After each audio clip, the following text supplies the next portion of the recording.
अस्सलाम वालेकुम जी। मेरे नाम मोहम्मद नार है। 5 बच्चे ने, लात तो मुताज हाँ। निका जा जी मेरा कारोबार है, गरीब आदमी है, निके निके बच्चे ने, मुताज भी हैं, तो 200-300 बनता है, मसा रात भी नहीं निकलती जी। साल पहले घरे दी भी बीमार हो गई है, काम ठप हो गया, थोड़ी मेहरबानी नाल काम चल पिया हुण जी।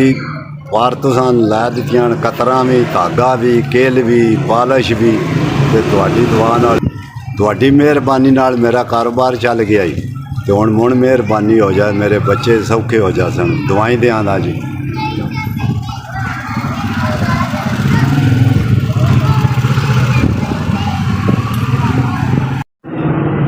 जिन्हां लोकां 5000 अगे 10,000 कीता ना, हुण 5000 अल्लाह पाक कबूल करे, चोखा देना अल्लाह पाक मेहरबानी करे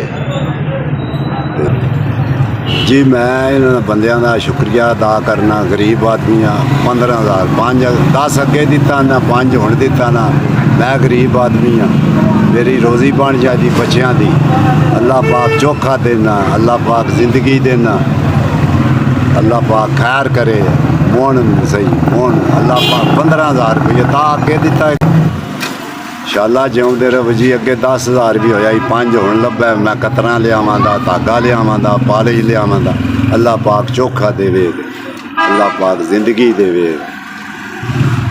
मैं जी मजदूर बंदा, अल्लाह पाक मेरा काम चलाए, अल्लाह पाक तुहाडा भी चलाए, चोखा देवे अल्लाह पाक।